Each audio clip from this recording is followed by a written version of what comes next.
Next question. Which type of scholarships can be more competitive?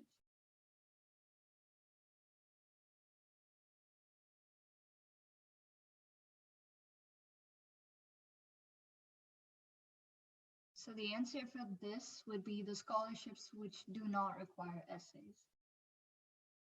Can you apply for scholarships before your senior year?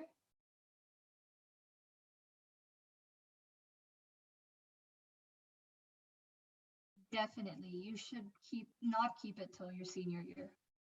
And lastly, what are some examples of places that offer scholarships?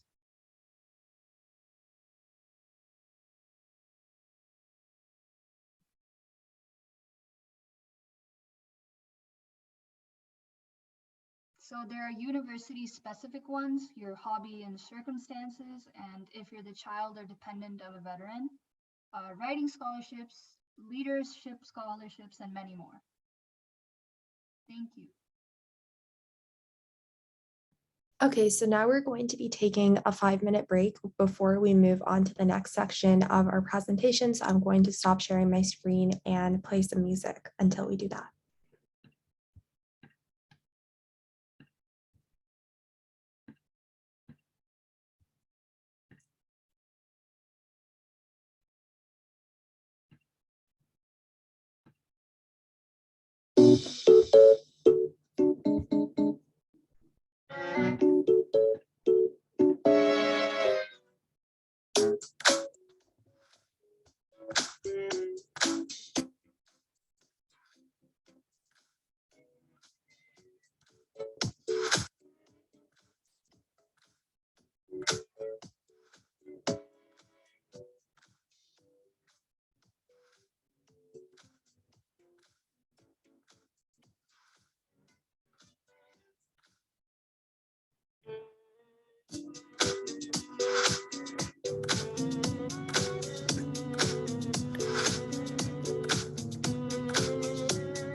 Okay, so now we will be moving on to the next section of our event, which is on student loans, and hopefully you guys can hear this better this time. So I'm going to begin sharing my screen and we can get started with this section. Okay, so moving on, we'll be going forward with student loans. At its most basic level, student loans are money you borrow in order to pay for college. You then pay this money back at a later date and pay interest on it over time. Like any other type of loan, getting student loan means you are going into debt. But contrary to what many people think, not all debt is bad. Debt can be labeled as bad or good, and here are some key factors to help you identify whether going into debt for a given item or thing is good or bad. So the three main questions you need to ask are, will it end up making you more money in the long run? Is it a stepping stone to something greater? And will it add value to your life? So you reflect, do you think student loans are an example of good or bad debt and why? You can put in your answers in the chat box.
Okay, so now the time has come for you to take out student loans, but which options are even available?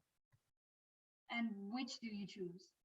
In the next couple of slides, we will go exactly over that, starting out broadly with two specific categories, and then going more in depth into the specific categories that exist and what they are.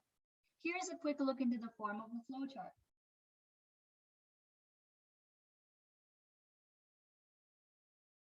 So step one, you need to understand your needs, and then accordingly complete the free application for federal student aid, which is also known as FAFSA.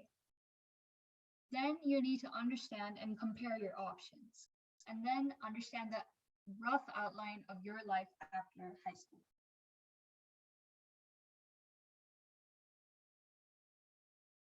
So the amount of federal loans you qualify for, these are correlated majorly with your financial need, which year of college you are in, whether you are a dependent or independent student, dependent being you report you and your parents' financial information, independent being you report only your information, and your spouse if you're married at that time.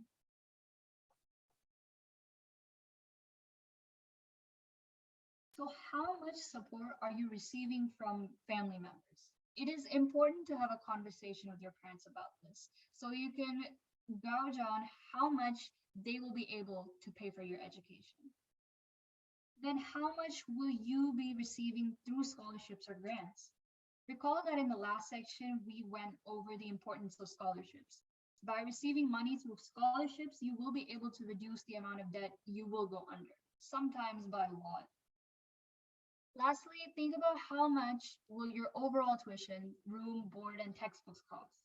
After understanding the previous 2 points, you may want to look at how much a reasonable cost for your specific situation will be.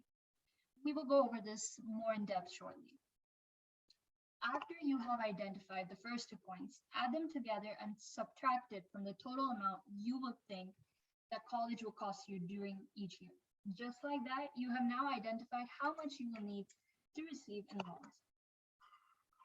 One important factor is looking into the range of colleges which you will be able to attend to without being under financial strain.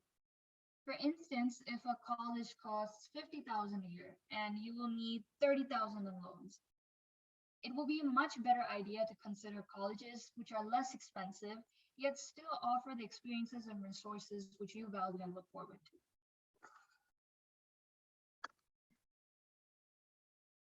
So this step requires that you fill out all the necessary information that is on the FAFSA, which will be sent to your colleges. They will then use this to calculate the amount of money which you will be eligible to receive for through loans, as well as the types of loans you will qualify for.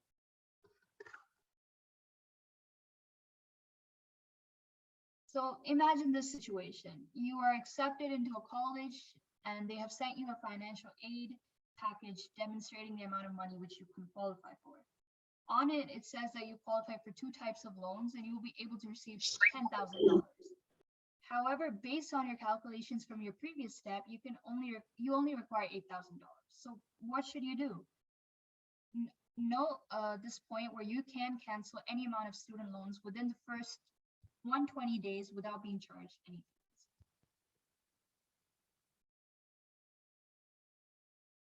So the answer to this is you should only take out $8,000 and not the extra $2,000, seeing as you do not need it.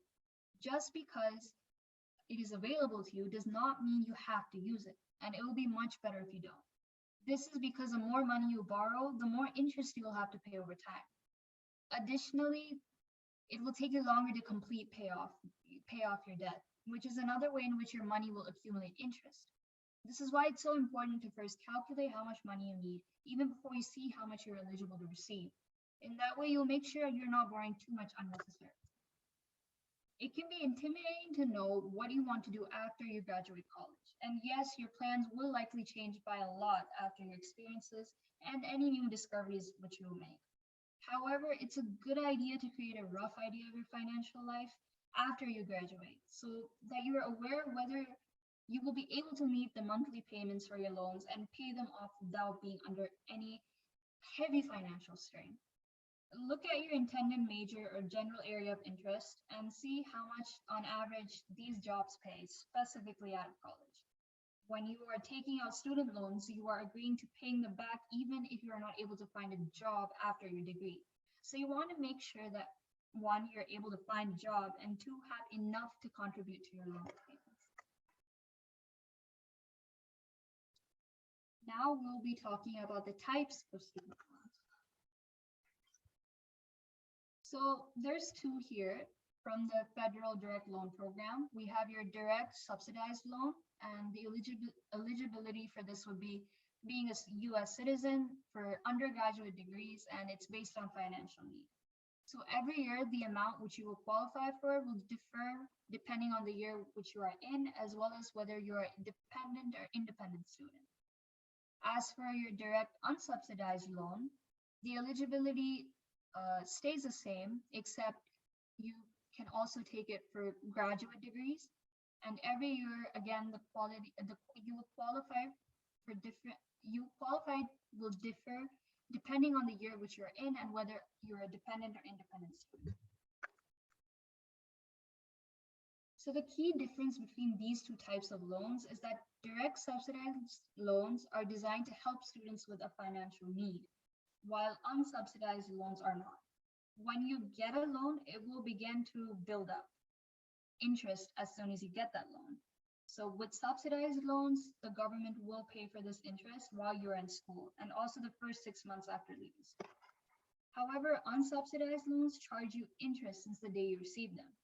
With both subsidized and unsubsidized loans, you will not have to make any payments during school. And also 6 months after you graduate, this will be your grace period. So however, unsubsidized loans will still be accruing interest during this time, while subsidized loans won't. A parent plus loan is essentially when one of your parents borrow money to pay for your student loans, and thus they go under debt as opposed to you. They can borrow up to the entire cost of tuition, and will need to begin making payments as soon as you enroll in college.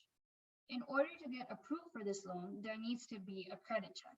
And if your parents' credit is poor, they will need a co-signer or endorser in this case, and as your parents will not be able to pay back the loan in case.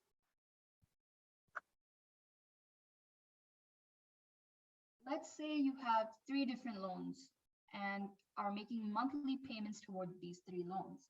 If you consolidate your loans, you will make a single monthly payment, which will likely be less than the sum of the monthly payments for the 3 loans. Therefore, you'll be paying less every month, which will mean the term of your loan will be longer. This may result in you paying more overall since your money is accruing interest for a longer period of time.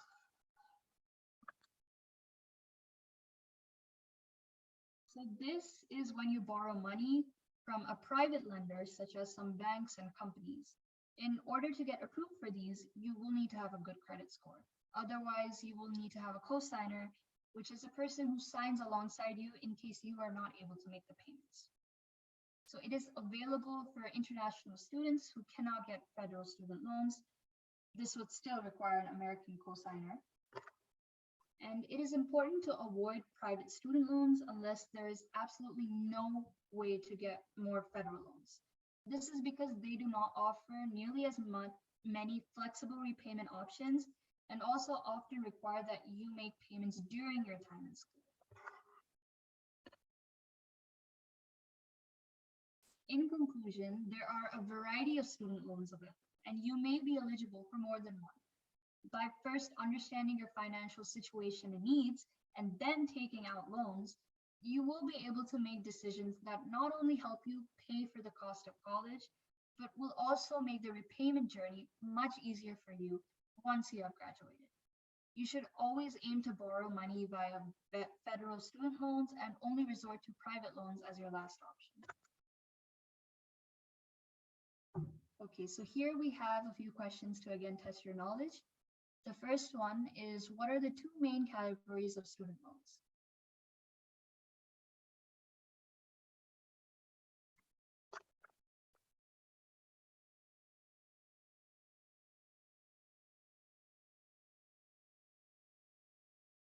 So the answer to this is federal and private.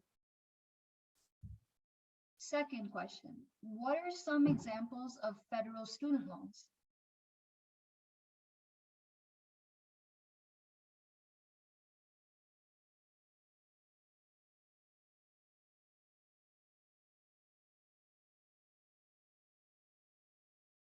So the 2 that we discussed today are direct unsubsidized and direct subsidized loans. What are some steps you can take to decide how much you will need in a student loan?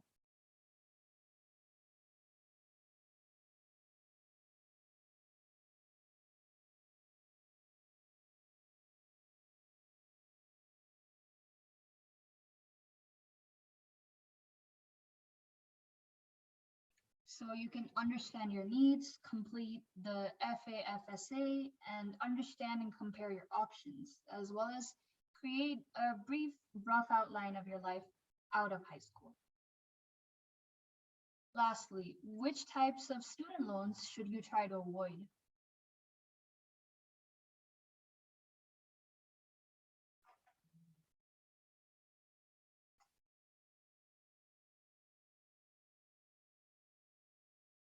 Right, so the answer for this is private student loans because these are much less flexible in terms of repayment options. Okay, great. Thank you, Arushi, for the presentation. And this concludes the teaching portion of our event, but we are going to be taking a short break before we're joined by our guest speaker for today, who is Dr. Art Carden. He's an associate professor at Samford University. So before he joins us, I'm just going to be playing some music and we can take another break and then we can get started with the next portion of our event. And make sure to also follow us on Instagram at EmpowerEcon if you want to know more information. We post like weekly Finance Fridays and a lot of educational content on there as well. So if you're interested in that, make sure to follow our page.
Hello, thank you so much for joining us, and you can get started whenever you're ready.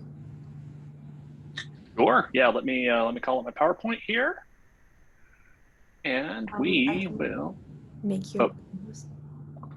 Oh, okay. Ah, crap! I just clicked on the wrong thing. So it pulled up my international finance PowerPoints instead of what we're supposed to be doing here. So anyway, so thank you all so much for joining us. Really glad to be back with EmpowerEcon, talking again about personal finance and everything that you need to know about money before the age of 20. Let's see here. Swap my displays and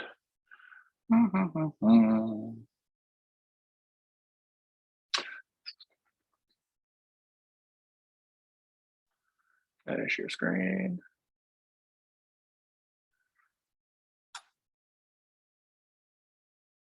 What? Okay, there we go. All right, so you guys can see my presentation slides and not my note slides, right? Yeah, we can see it. All right, fantastic, excellent. Thank you. So, any questions before we get rolling, or questions or like special directions or anything like that?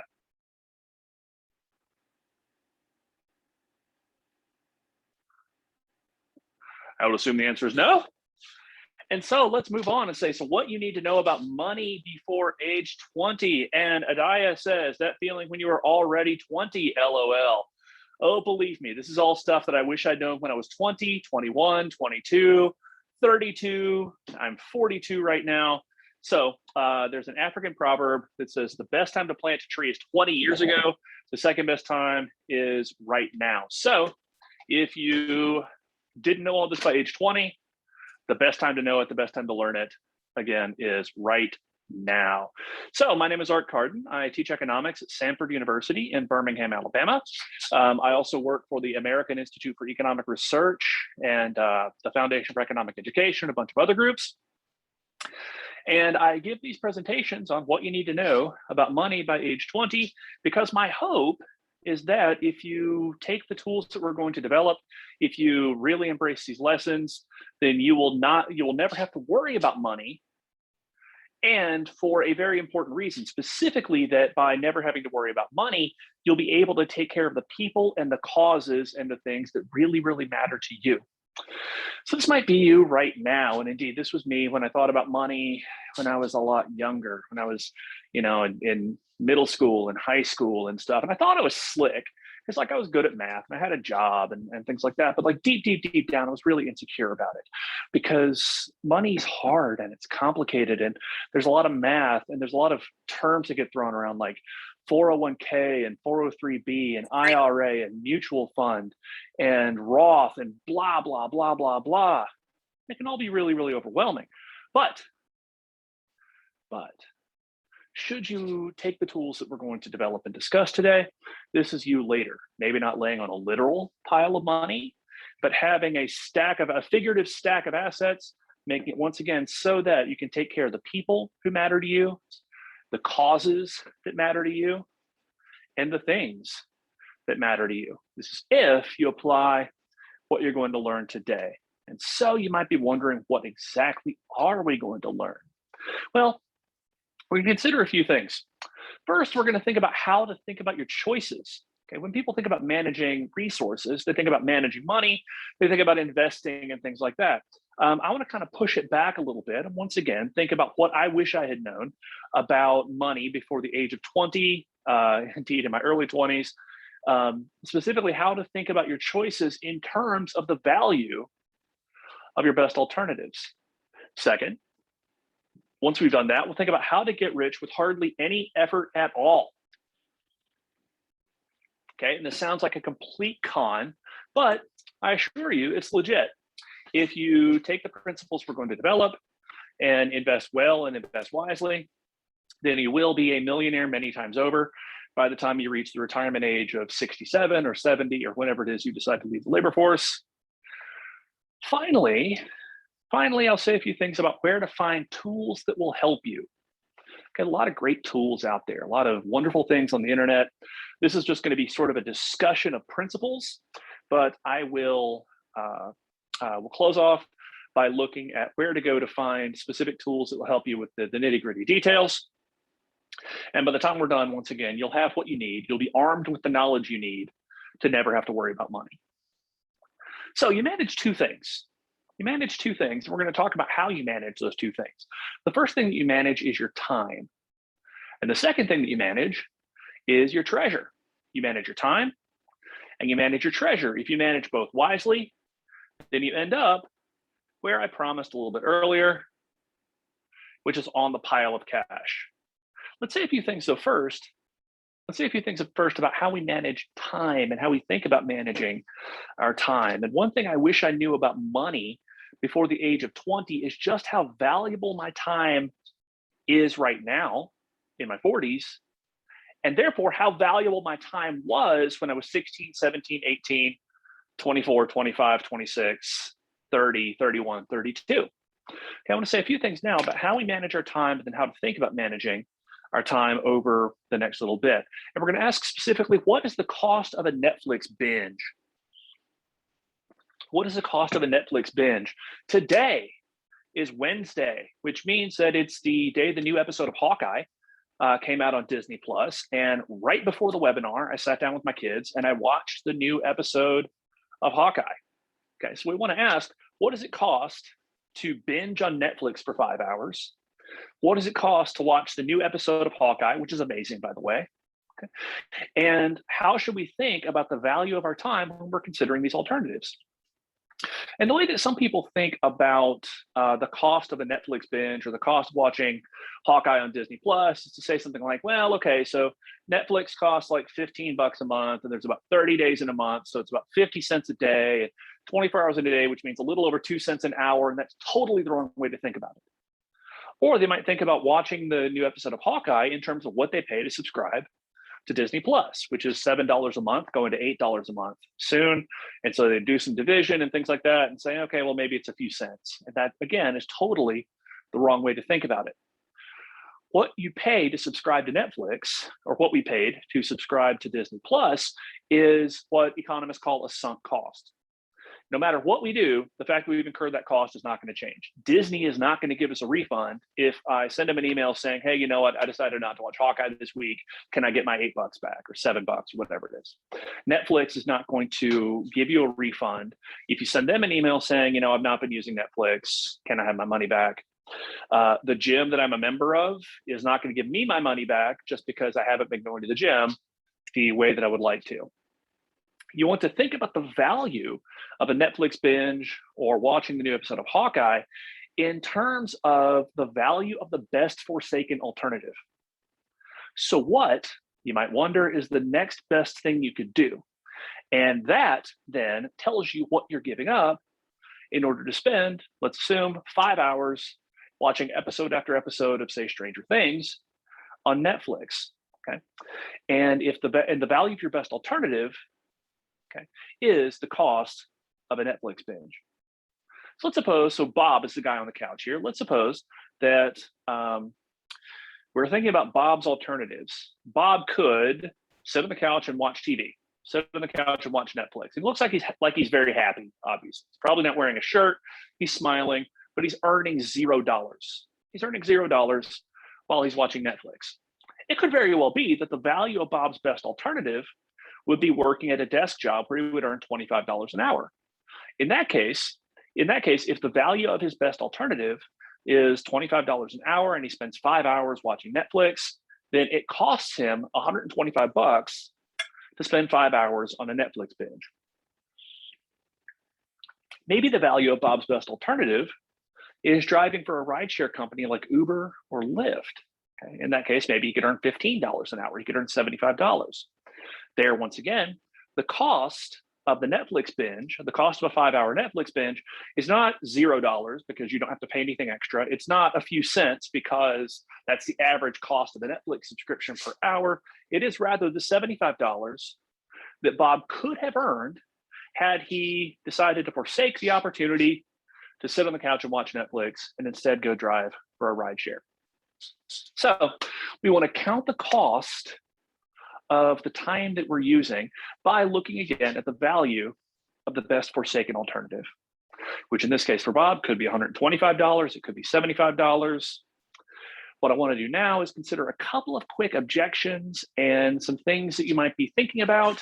You say, well, maybe this isn't exactly the way to think about the value of our best alternative. Very quickly, I see that Sagnik in the chat says, so it's kind of like opportunity cost, isn't it? Question mark. It is absolutely 100% totally like opportunity cost. Indeed, it is opportunity cost. Okay, the value of anything that you choose to do, or the cost of anything you choose to do is the value of the best forsaken alternative. Now you might be thinking, if you're under 20 or in your early 20s or something like that, well, maybe I can't have a desk job and make $25 an hour, or I can't drive for a ride share and make $15 an hour. What, therefore, has this to do with me? Or you might be thinking, yeah, sure, but if Bob works at his desk job, he's not going to get paid extra. Okay, he's not going to get paid extra because he's sitting in his desk job if he's on salary. And these are both, I think, pretty good potential ways of thinking about it, or both potentially good objections. But if we step back just a little bit and think about it from a slightly higher perspective, we can note that even if Bob has a desk job, the time that he spends working diligently might, and indeed will likely, increase his future earnings. Okay, he gets better at his job, he develops more skills, he takes care of some stuff that would cause stress later. He has a higher probability of getting a promotion. He has higher future earnings. So we can think about this again in terms of opportunity cost, even if Bob's not going to get paid directly for every hour he spends at his desk. Similarly, for you guys, you might be thinking, well, gosh, I'm a teenager, I can't get a desk job, or I'm in my early 20s, I can't get a desk job. I'm in college, I can't get a desk job. Okay, that much is true. However, you could, instead of watching Netflix, spend your time studying, getting better at math, getting better at writing, getting better at communication, getting better at computer programming, okay, getting better grades and developing more skills, so that maybe you get into a slightly better college, or so that maybe you get a slightly better scholarship, so that college is easier, you do better in college and get a better job. Okay, so the time and energy you spend watching Netflix is time and energy you could have spent developing skills that would ultimately lead to something like higher future earnings. Okay, now, you might also be saying, okay, well, physician, heal thyself. You just said that you spent an hour watching the new episode of Hawkeye with your kids, and there's a nice post-credit scene, which again, I encourage everybody to take a look at it. It's also important to recognize that there is more to life than just money, and the right amount of time to spend watching TV, watching Hawkeye, watching Netflix is not zero. On one hand, you notice that Bob here looks pretty happy. He's enjoying his life, okay? And that's important. On another hand, rest and relaxation is a kind of investment. Rest and relaxation is a kind of investment that makes you more productive in the future, in no small part because you screw up fewer things. This presentation, for example, might be a little bit better than it otherwise would have been because I watched Hawkeye with my kids for an hour instead of, doing any of a number of other work things that I could have been doing. Fundamentally, the question that you want to ask is, what is the value of the best forsaken alternative? And the thing that you want to do always and everywhere is count the cost. Now, but let's talk about a few ways that you can do that in the 21st century, and how, again, the world we inhabit right now is very different from the world of our ancestors. 20,000 years ago, it was really, really easy to pick a job. You could do one of two things. You could hunt, or you could gather. You could throw spears at mammoths and kill the mammoths so that you could eat them, or you could dig around for roots you could eat, or berries you could eat, or something like that. Not a whole lot of opportunities on the savannah, or not a whole lot of opportunities in the caves, not a whole lot of opportunities for our ancient ancestors. You could hunt, or you could gather.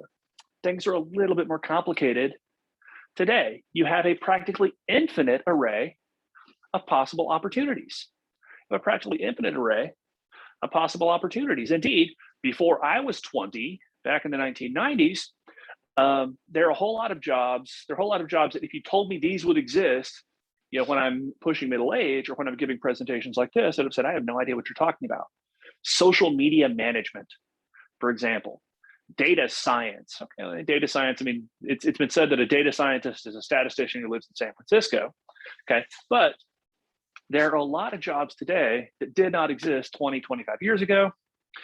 And you want to think about how you can pick the right one. And here, I want us to explore a couple of tools that will help, both maintained by the Bureau of Labor Statistics.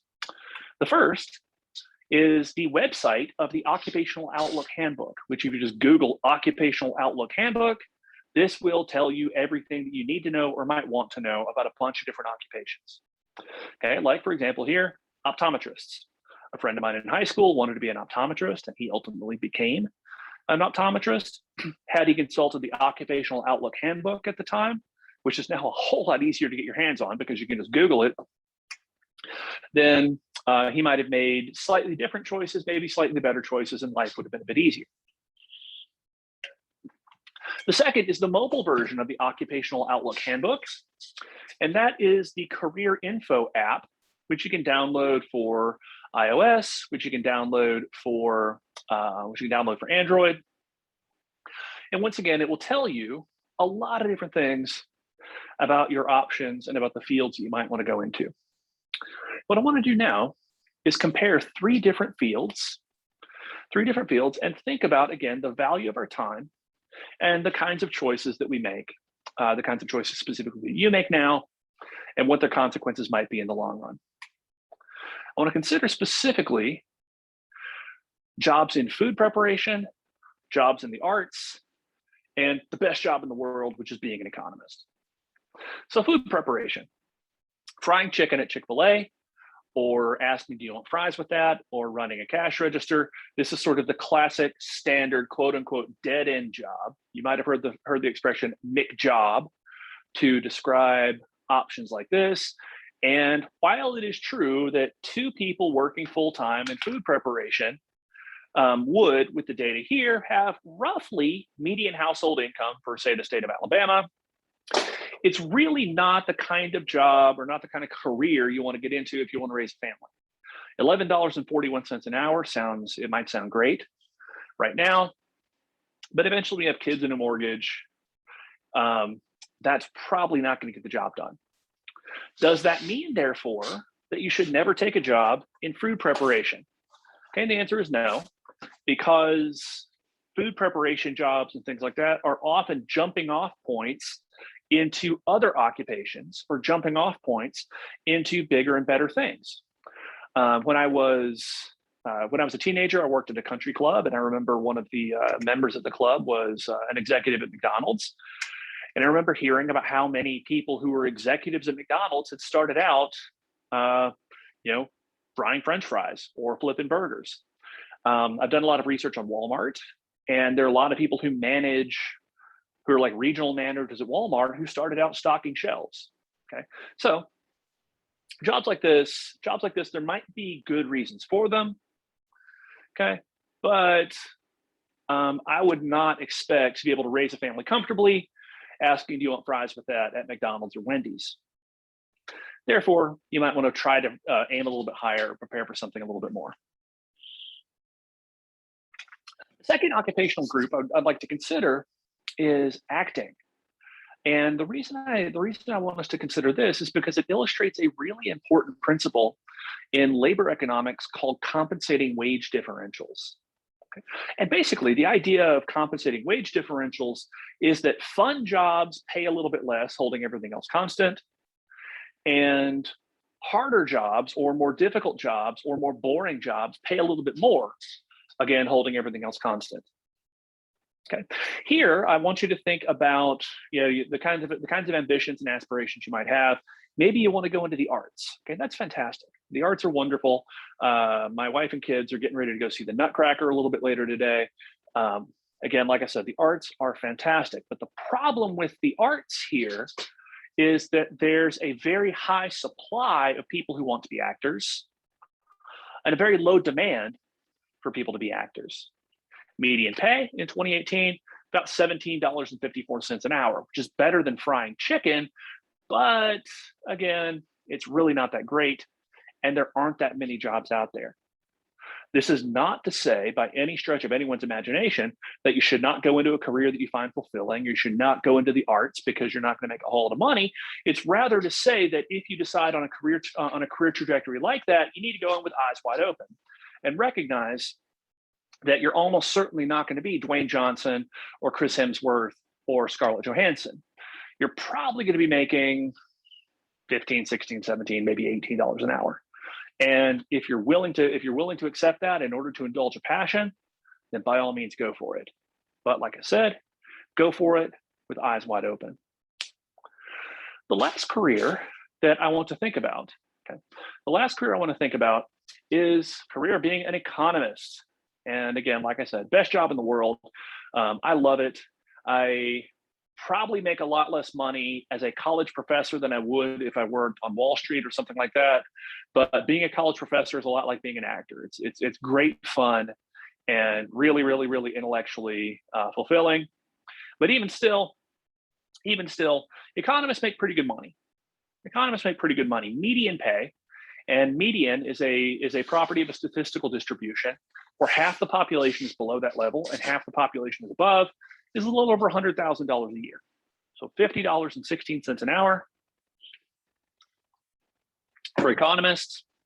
Typical entry-level education is a master's degree, so you're going to need to spend a little bit more time in school than if you want to be an actor or any of a number of other things. If you want to work for the Federal Reserve, say, or if you want to be a college professor, you're going to need to get a PhD. Okay. But what I want you to zero in on here is the $50.16 an hour for economists. Now then, back when I was in high school, I wanted to be a stockbroker. And eventually I started studying economics and fell in love with it. Decided I wanted to devote my life to it. But back when I was thinking I want to be a stockbroker, or even early in college when I was thinking I want to be an economist, I was not thinking correctly about the value of my time. I thought, say, that the value of my time in 1995 or 1996 was $6 an hour, which is roughly what I made working at a country club. That's not the case. In counting the cost and in thinking about the value of your time, a really good idea is to look at whatever it is ultimately you want to do, okay? Figure out how much people make in that occupation, and then use that as sort of a rough and ready estimate of the value of an hour of your time. So if you're sitting right now and thinking, I want to be an economist, but I'm not out of high school yet, you shouldn't think, the value of my time is only $6 an hour. You should be thinking rather that the value of your time is much, much, much, much higher, say $50 an hour. And in so doing, make perhaps a slightly different set of choices. Okay. So, for example, if the value of your time is $50 an hour, then giving up the time and energy you would otherwise spend studying in order to work at Chick-fil-A may not necessarily be the kind of trade-off ultimately you want to make. So the first thing you manage is your time. You want to think about the cost of any action as the value of the best forsaken alternative. And you want to use information on, say, the kind of career that you ultimately want to go into to get an estimate of the value of your time. Once you're making money, you want to manage that money well and manage that money wisely. Okay, you want to manage your treasure. In other words, I want to spend a little bit of time here talking about how to invest in stocks and bonds. A good rule of thumb is to save anywhere from 15 to 20% of your income and put it into various retirement vehicles and things like that. What I want to say now over the next little bit is what exactly you should do with that 15 or 20%, how to invest in stocks, how to invest in bonds. Okay. Now, when people find out I'm an economist, usually the first first conversation we have is about how much they hated their economics class in high school or college. And then after they've insulted my life's work, they then ask, what stocks and bonds should I buy? Well, before we answer that, it's a good idea to figure out exactly what we mean when we say stock and exactly what we mean when we say bond. First, a share of stock is a share of ownership in a corporation. If you own a share of stock in a corporation, you're part owner of you're part owner of that corporation. Okay? You own a share of that corporation's assets, and you are entitled, therefore, to a share of that corporation's future profits. So, for example, imagine that you own a share of stock in Amazon. There's an Amazon warehouse that is being built not far from my house. My bearings here, that way, I guess. I don't know. Okay, a couple miles from here, Amazon warehouse. If you own a share of stock in Amazon, then you are part owner of that Amazon warehouse. If you own a share of stock in Amazon, then you have a claim on a share of Amazon's profits. In other words, you have a right to dividend payments. Okay, and dividends are going to be chunks of a firm's profit that the firm pays out to shareholders. Now, then stocks have very high returns relative to other assets. One of the reasons for this is because stocks tend to be relatively risky. Stocks tend to be relatively risky. You can earn a very healthy return in the stock market, but you can also lose everything. If a company makes money, if they earn money, if they earn profits, you get a share of the profits. If a company loses money, you get nothing. And then furthermore, and most importantly, if a company goes bankrupt, you're the one who gets wiped out. So there's a trade-off between risk and reward such that stocks carry higher risk, but they also carry higher average annual returns.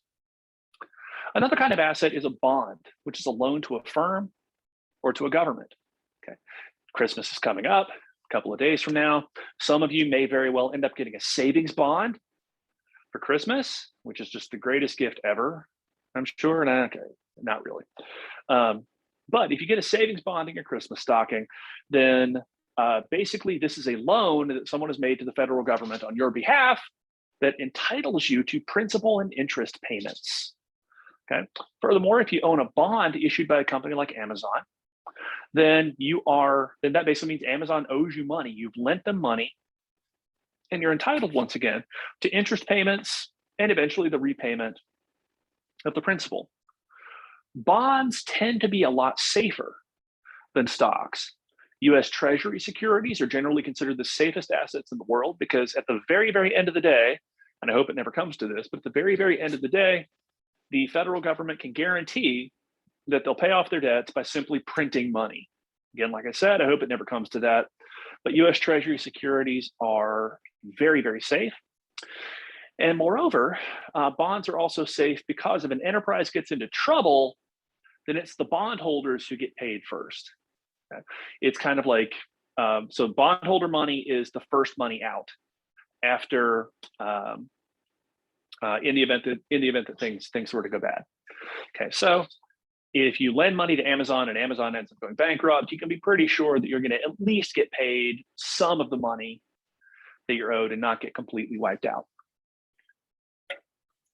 So that's the difference between stocks and bonds. When you're young, you should be invested almost entirely in stocks. Okay, so when you're your age, you should be invested almost entirely in stocks. When you get closer to retirement, so my dad, who's 67 years old right now and recently retired, then you're going to want most of your money in bonds, okay, because you're actually going to need to use the money at some point soon and can't really afford to take a whole lot of big risks, again, when you are in your late 60s. Which brings us to the question again that I get asked frequently: which stocks and bonds should I buy? And the correct answer to that, as a professional economist who studies the economic way of thinking and who gives presentations like this all the time, is I have absolutely no freaking idea what stocks and what bonds you should buy. I have absolutely no idea what stocks and what bonds you should buy. I do know that you should invest in a diversified portfolio of mutual funds. I do know that you should invest in a diversified portfolio of mutual funds but I don't know which specific stocks, which specific bonds you should buy. And I'm going to talk about for a little bit why exactly that is the case, using first something called the efficient markets hypothesis. In other words, why you should never try to pick individual stocks. Okay, and then how I learned this the hard way from investing in baseball cards. So when I was the year is 1987. I was 8 years old, and a guy named Mark McGwire had his rookie season for the Oakland Athletics, and I thought he had a cool name, and the Athletics had kind of cool colors, and I thought, okay, what the heck, he'll be my favorite player. He hit 49 home runs, and that was at the time a record for rookies, and he would, over the next decade and a half, be one of the greatest power hitters in the history of baseball. In 1997, he got traded to the St. Louis Cardinals, the team that I had actually grown up rooting for, because when my dad was growing up in North Alabama, the Cardinals were the only team he could get on the radio. So I was very happy that my favorite player was now playing for my favorite team. And then in 1998, he broke the all-time home run record. He hit 70 home runs. Then the next year, he hit 65 home runs.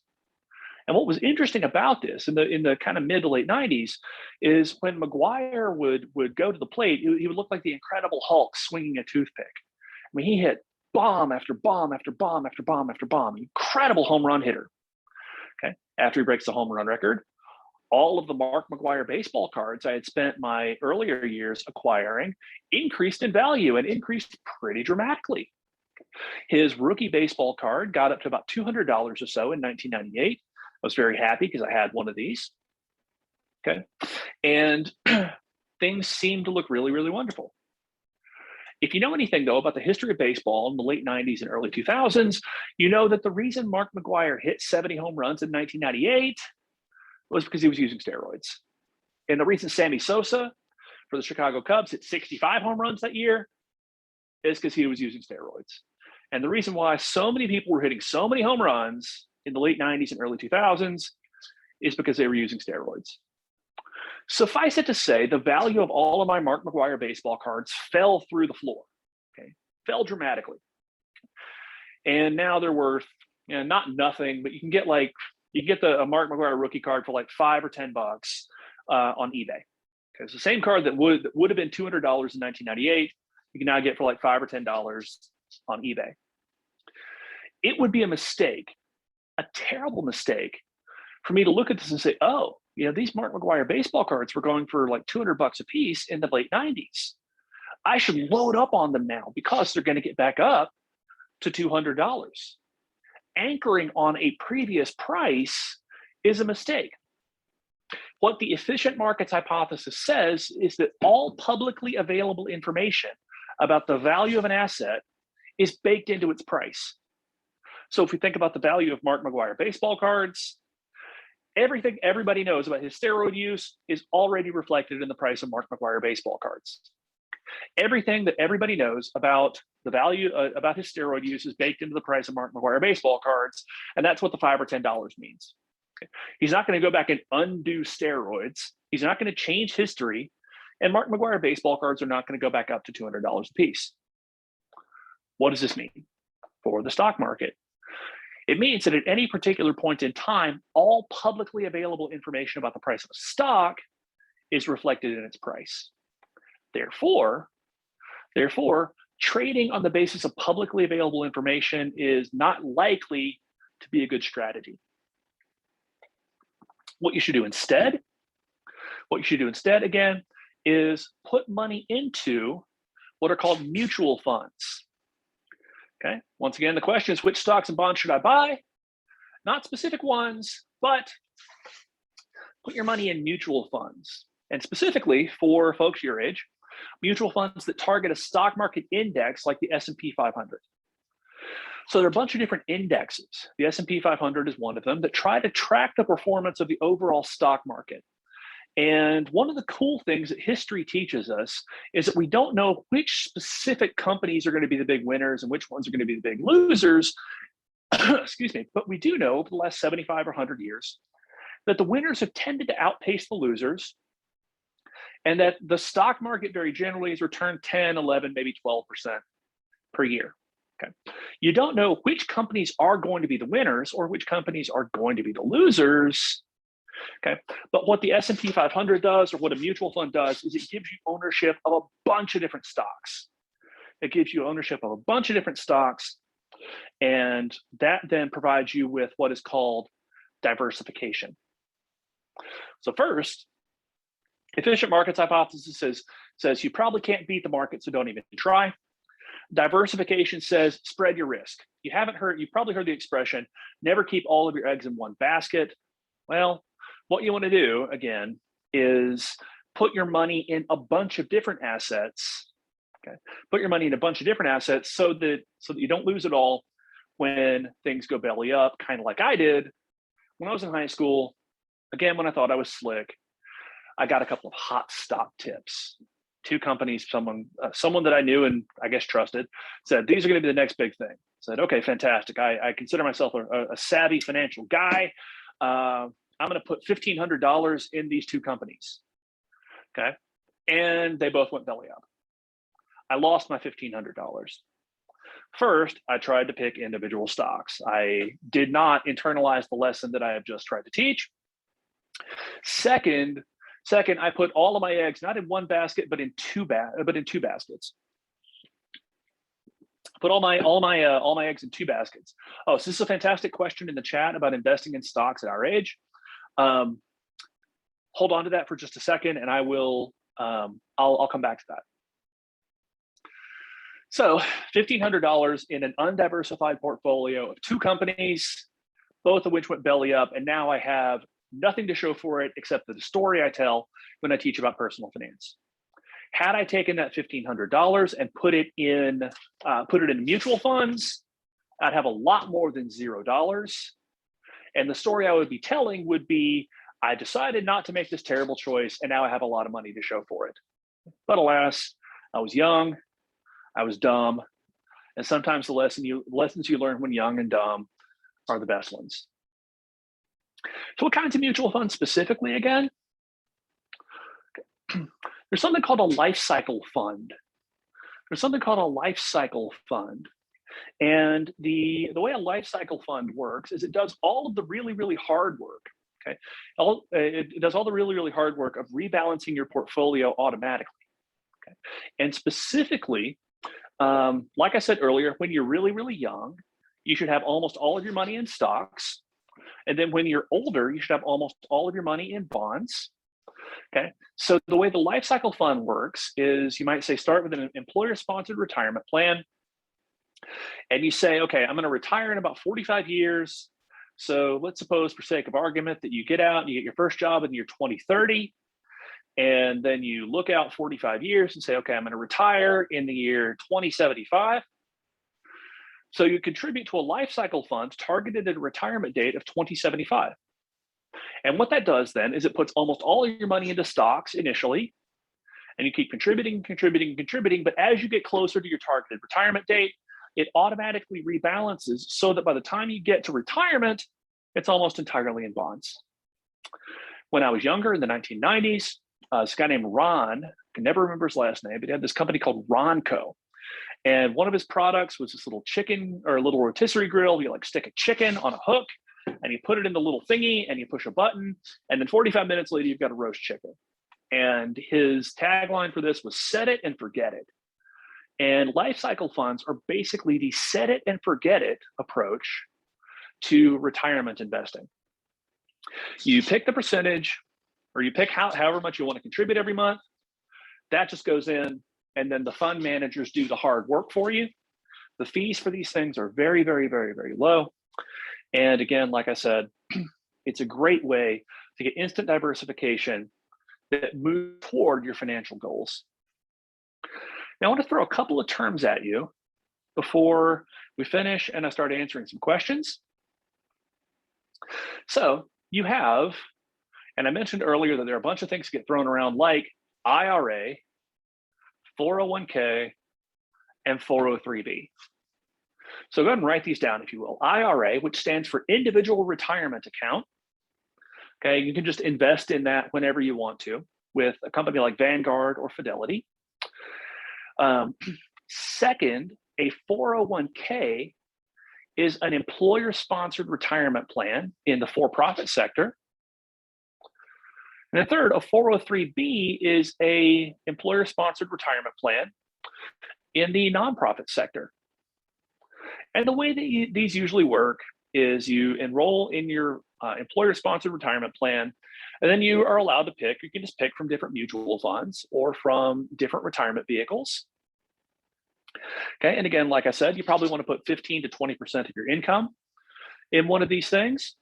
And in particular, you want to think about the tax advantages that you get from investing in an IRA, a 401k, or a 403b. Okay, and these can be tax advantaged in two ways. First, there's what's called a conventional a conventional IRA, or a conventional 401k, or a conventional 403b. And a conventional retirement vehicle reduces your taxable income right now. So if you put, say, $15,000 a year into your retirement fund, then you reduce your taxable income for that year by $15,000. So you get a very nice, very healthy tax cut. You have what's called a Roth IRA, or a Roth 401k, or a Roth 403b. Okay, and it's tax advantaged in a different way. You pay taxes on it now. So you invest $15,000 in a Roth 403b, kind of like I have, and you don't get a tax cut for it now, but it grows tax-free for the rest of your life. And then you never have to pay taxes again on the principal because you've already paid taxes on it, and you don't have to pay taxes on the growth. With a conventional, you take a tax cut now and pay taxes later. With a Roth, you pay taxes now and then never pay taxes again. And at the beginning of your career, something like a Roth IRA, or a Roth 401k, or a Roth 403b, or if you're in a position like I am where you've got kids and a mortgage, this can be a really, really, really good deal because you face probably a relatively low marginal tax rate. Okay, you face a relatively low marginal tax rate, and therefore can probably save a lot by investing in a product like this. So what I would do, day one of my first quote unquote real job, enroll in my employer sponsored retirement plan, 401k or 403b, depending on what sector I'm in, invest in a life cycle fund, and then never, ever, ever have to worry about money again. There are a couple of great questions in the chat that I want to answer before I move on and say a few more things about resources and then have some other questions. How can you invest in stocks at our age? And then at our age, what amount can we start with in stocks? Do we need hundreds, or do we start with $1? So the first question, you would need to create, or your parents would need to create, a custodial account for you with a brokerage like, the companies I do business with are Vanguard and Fidelity. Vanguard because a friend recommended it like 20 years ago. Fidelity because that's who manages Samford's retirement fund. Both are great companies with very, very low fees.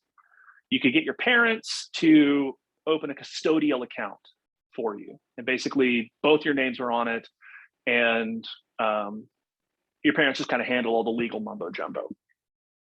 What amount can we start with in stocks? That's a good question because I think a lot of IRAs require something like $1,000 starting out. So you might want to scrimp and pinch a little bit so that you ultimately have the money to do that. I learned not terribly long ago that you can actually get a youth Roth IRA.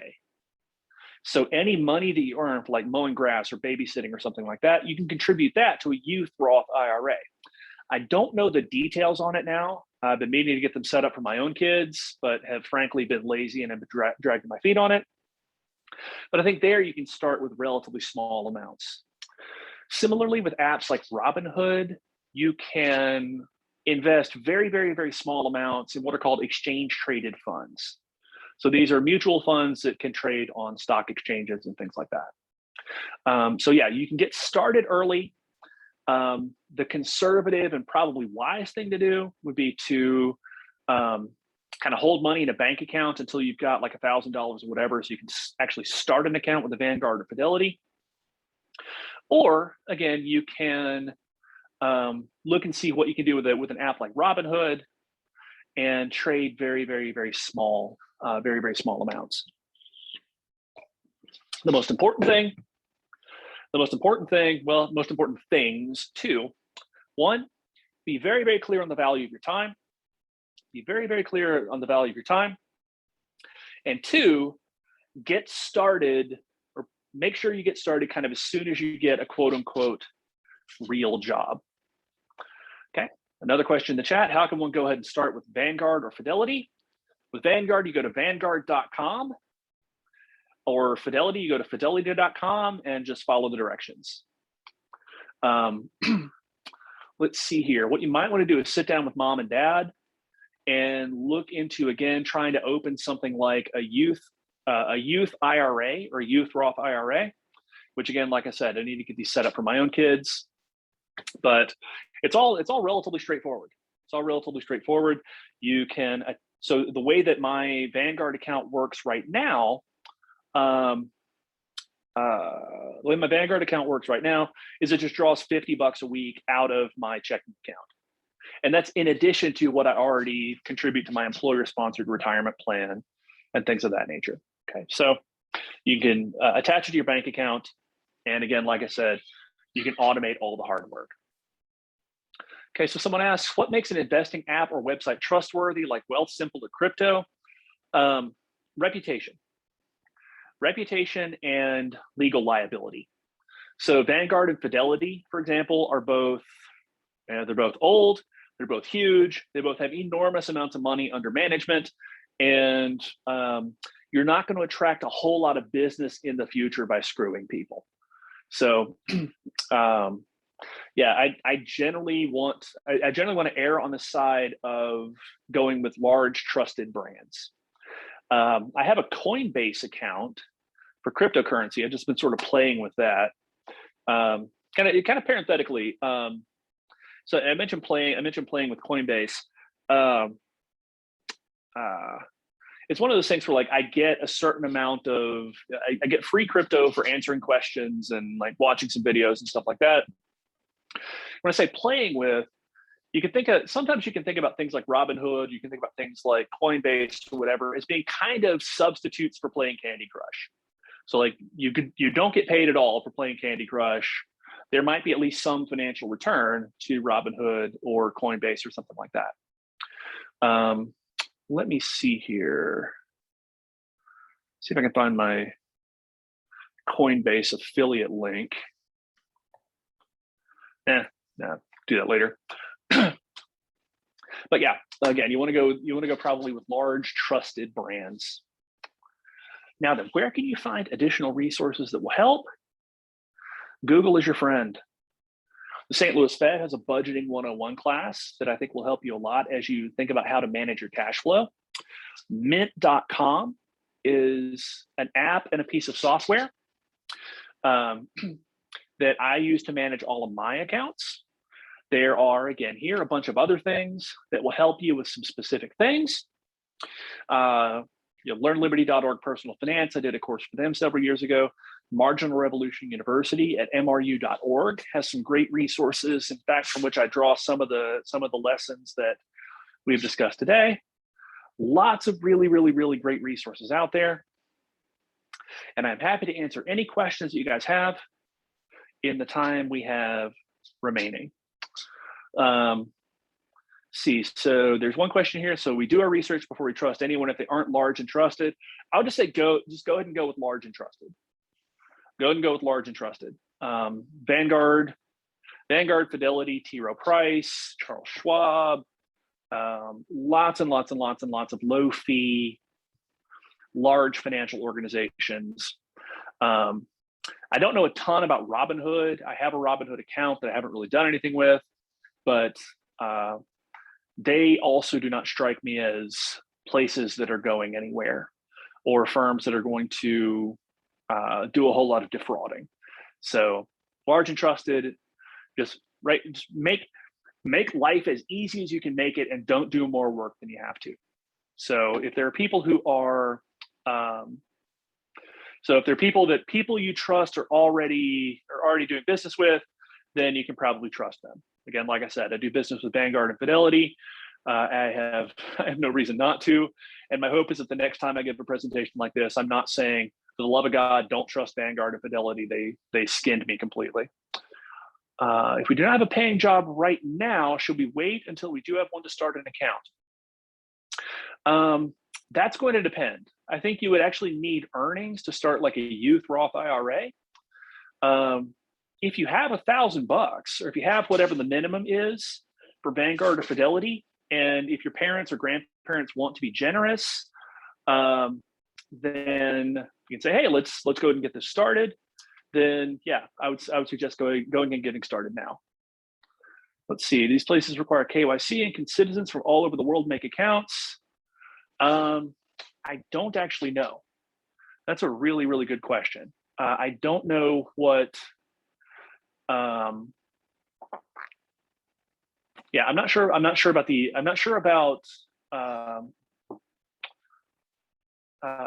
international rules for things like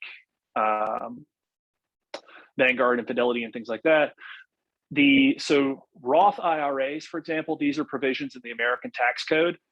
401k, 403b, these are for sections of these are again for sections of American tax law. It's probably going to be different from country to country.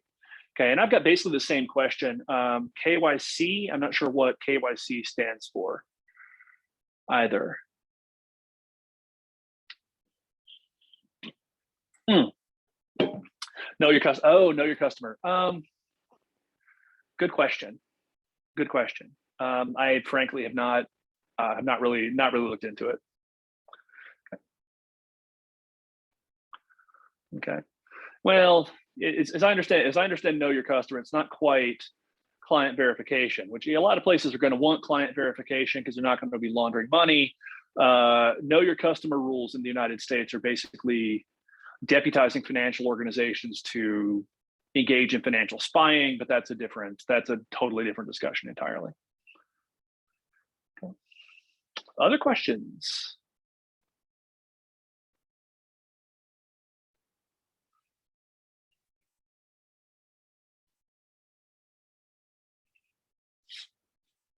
Can we keep in contact with you? Yes, you may. My website is artcarden.com. I don't maintain it very well. Pardon me. Google easily. My email address is art.carden@gmail.com. And I am more than happy to answer any questions that you might have. I can't promise, or I'm not going to promise a very, very rapid turnaround right now, but I can, at the very least, get you in touch with the resources that will help you. Robinhood only in the United States? Again, I'm not sure.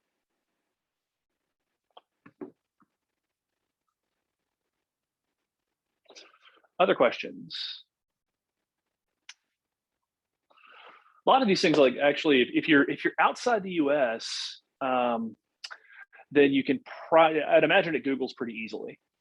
So for example, like, I don't know what the Canadian analog to a Roth IRA or 401k, 403b would be, but I would imagine that there are, that can be found out relatively easily.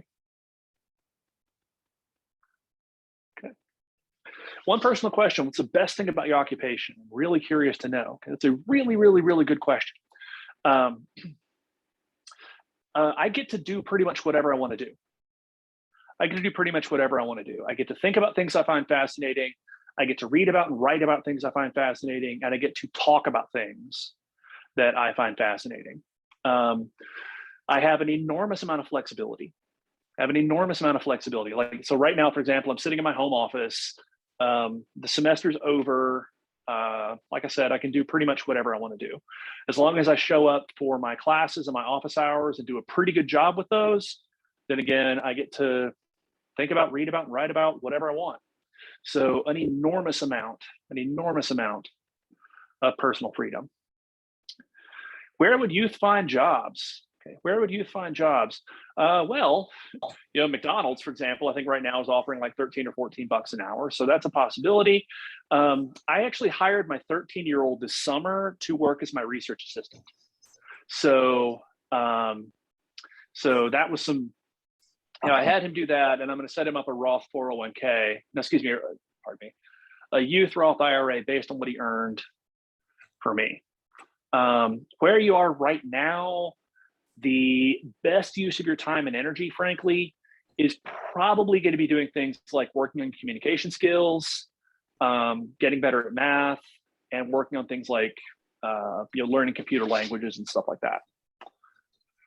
How to give advice to your younger self about a financial thing, what would that be? Well, okay, so first, don't buy those 2 shares of stocks. Don't buy those the stock in those 2 companies. Put the money in a mutual fund. And then second, I would say think a lot harder about the value of your time. Think a lot harder about the value of your time. Don't look at what is right in front of you, but rather think about where you want to be, or think about the kinds of choices that will lead to you being where you want to be when you're 40. Okay. Let's see here. How much do you make now that you know better and have more experience? A lot more than I used to. A lot more than I did when I was much younger. This is being an academic economist. It pays pretty well, but it's not. We're not like independently wealthy or anything like that. We can live comfortably in Birmingham, Alabama, on my income. And a lot of the benefit of what I get to do, or a lot of the benefit of my job, again, is getting to do whatever I want to do. Being able to say on a Wednesday morning to the kids, hey, let's watch the new episode of Hawkeye. Let's see, mutual funds the same as retirement funds? No. Retirement funds are often going to invest in mutual funds. You can buy shares in mutual funds without actually buying retirement funds. Like I said, I think on Robinhood or various other apps, you can buy and sell shares in exchange traded funds. Okay. Other questions?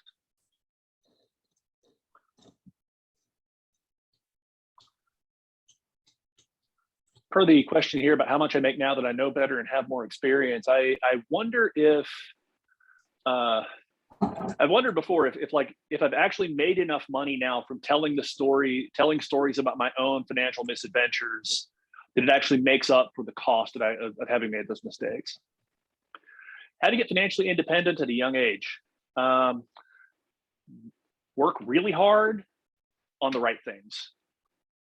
Work really hard on the right things. There are very few substitutes for simply putting in the hours. And then also you have to know and understand what kinds of skills are rewarded. So some really great advice I got a long time ago is learn how to do something that's really, really hard that is a complement to something that's getting really, really cheap. So data analytics would be the perfect example. Getting really good at math and statistics, or math, statistics, and computer programming. Not everybody can do that. Not everybody wants to do that. But every year, the price of data is just falling and falling and falling and falling. And the way that a friend of mine put it,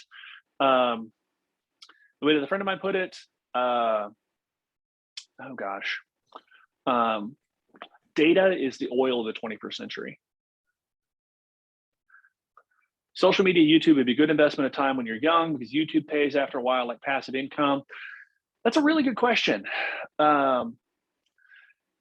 I don't think a lot of passive income is really that passive. In the case of YouTube, YouTube is sort of a superstar economy. I've got a couple of YouTube channels where I put some stuff and I've made nothing from it. So if you think about the people who are like, Stampy Longnose or Dan TDM or LD Shadow Lady, like the really, really famous Minecraft YouTubers, for every one of them, there's like 1,000 people who have Minecraft YouTube channels where they put in a lot of money and get nothing. What all can we do now to generate some passive income?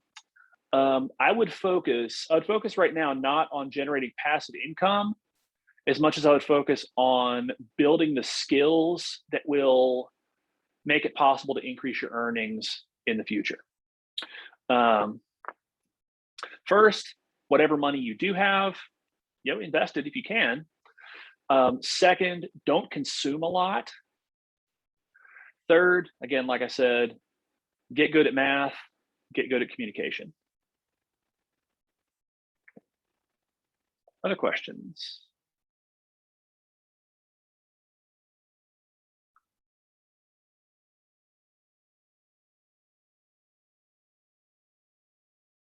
See, how much time do we have left? Kind of looking for our hosts here. We can continue for like 5 to 10 minutes if people want to ask more questions. Okay.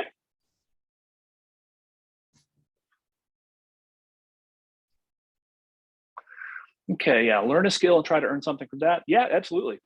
Again, like I said, I hired my 13-year-old to do some research assistant work for me. I had a kid from, or one of the seniors at their school did some work for me a while ago.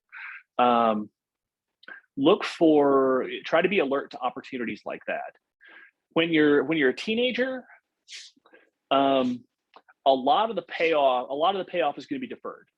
It's not going to be necessarily paying off with cash right now.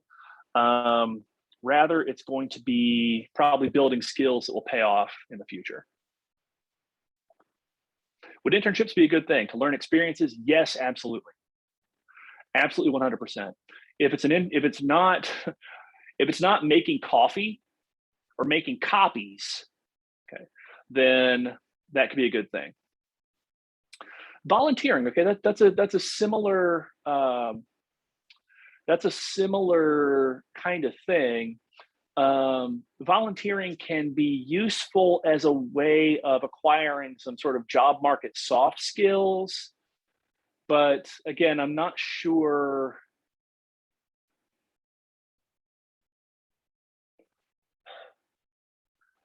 I don't know. I'm really not sure about volunteering as an investment.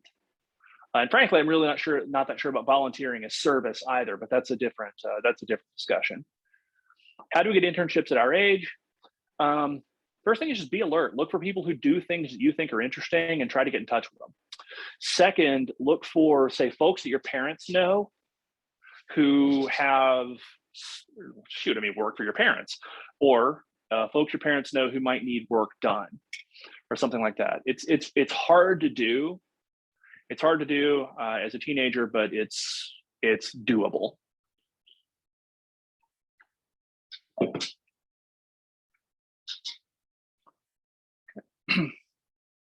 Union retirement funds differ. Okay, so yeah, union retirement funds. So something like a pension is different. Okay, so I have a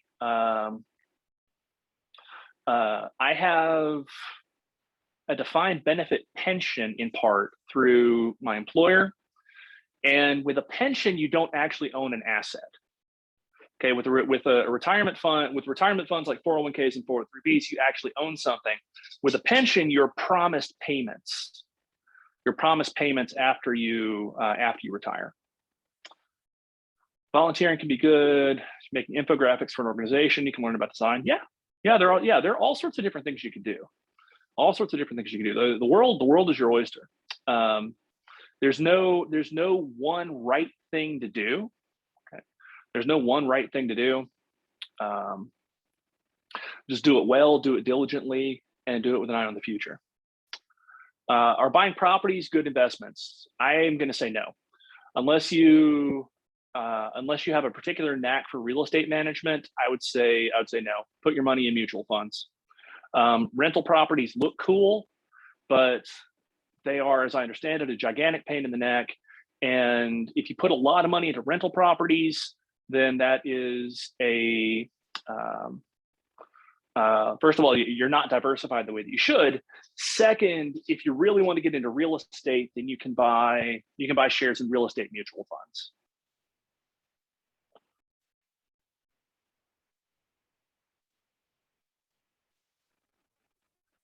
Buying fixer-uppers, restyling them, and reselling makes a lot of money.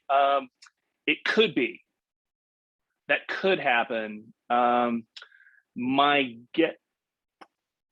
You can also lose everything. And that's one of the problems that we had during the financial crisis of 2007, 2008, is a lot of people borrowed an enormous amount of money because they were going to flip houses, and then the bottom fell out of the real estate market. So you can make a lot of money, but it's also really, really risky. Yeah. It is not something I would do as a side hustle.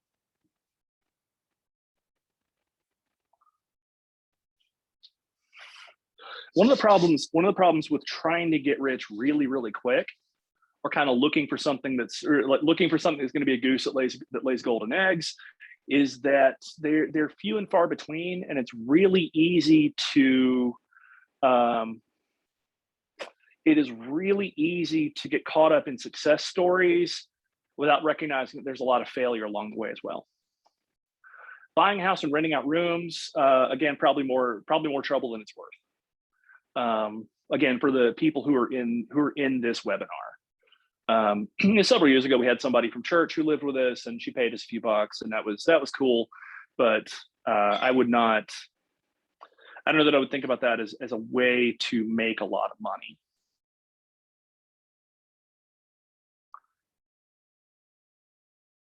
Indeed, there's a strong argument to be made that you probably shouldn't buy a house until you've got a family and are kind of ready to put down roots somewhere, because houses are really expensive, and maintenance on houses, what are called hidden costs, can be substantial.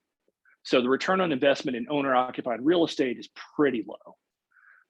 The house that we own, for example, is better thought of as what's called a consumer durable, rather than quote unquote an investment.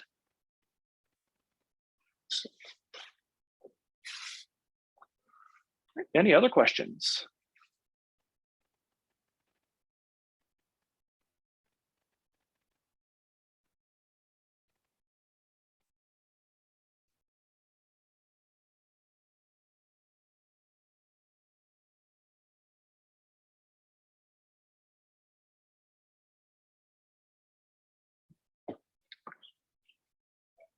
A good question to ask about anything might be something like, is this a better return on investment than studying statistics? And in a lot of cases, the answer is probably going to be no.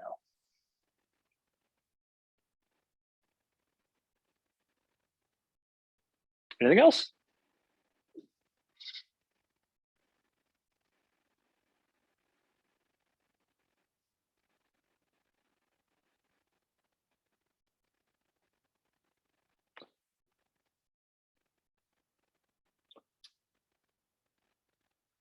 All right, well, hearing no additional questions, I'm going to turn it back over to the hosts. And again, like I said, I Google easily. Get in touch with me if you have any questions. Thank you so much for your time and attention. Okay, great. Thank you so much for your presentation and also answering everyone's questions. Afterwards, I will be sharing your contact information, so if people want to contact you, they can do that. But again, thank you so much for joining us today.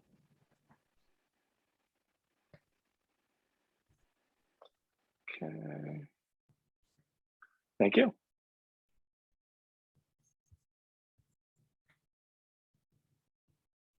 Okay, everyone. So thank you for all of your questions and participation. Now I'm going to be playing some music and we can take a little bit of a break.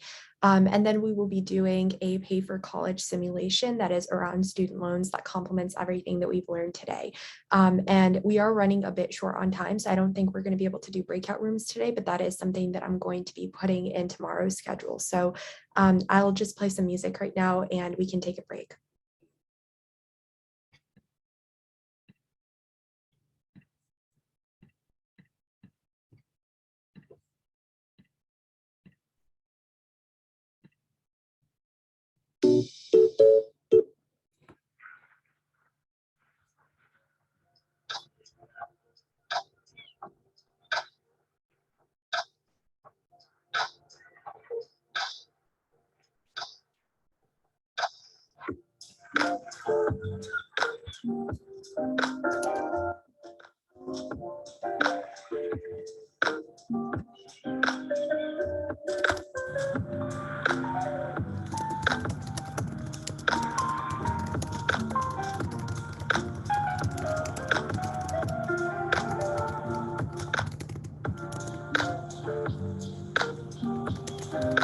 Put a question in the chat box. Could you please answer that?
Okay, everyone. So now I'm going to be introducing the last event for the day, which is an arcade. And this is a college student loan arcade. So I'm going to be typing this into the chat and it takes about 20 minutes. And then after that, make sure to stick around to fill out the feedback forms, because again, that's important for knowing what we can improve for the next day, as well as handing out your certificates at the end of the event. And then with that, we would conclude the second day of our event. So I've pasted the link into the chat, and let me know if you can access it, as well as when you're done playing the game.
Okay, everyone. So again, thank you so much for participating in our event. I hope that you have finished the arcade by now. I'm going to be sending the feedback form for the event in the chat. So if you have not filled that out, please do so that we can use that to improve for the next day and make changes, as well as create your certificate. So I will be posting this in the chat shortly.